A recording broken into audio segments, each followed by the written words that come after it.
Hello বন্ধুরা, আজ আমি আপনাদের এমন কিছু প্রাণী দেখাবো যেগুলো আপনারা আগে কখনো দেখেননি। তো চলুন বন্ধুরা, ভিডিওটি শুরু করা যাক।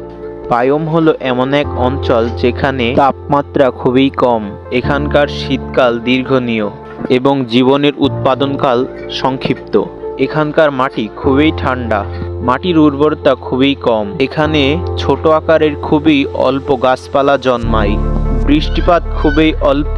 মানব বসতিহীন তুন্দ্রা অঞ্চলের বৈশিষ্ট্যের কারণে এটাকে মেরুভূমিও বলা হয়ে থাকে। বরফ আবৃত আর্কটিক অঞ্চলের নিচেই তুন্দ্রা বায়োম অবস্থিত, যা উত্তর আমেরিকা, ইউরোপ এবং এশিয়া সাইবেরিয়া পর্যন্ত বিস্তৃত, এবং আলাস্কা, কানাডা প্রায় অর্ধেক অংশ তুন্দ্রা বায়োমের।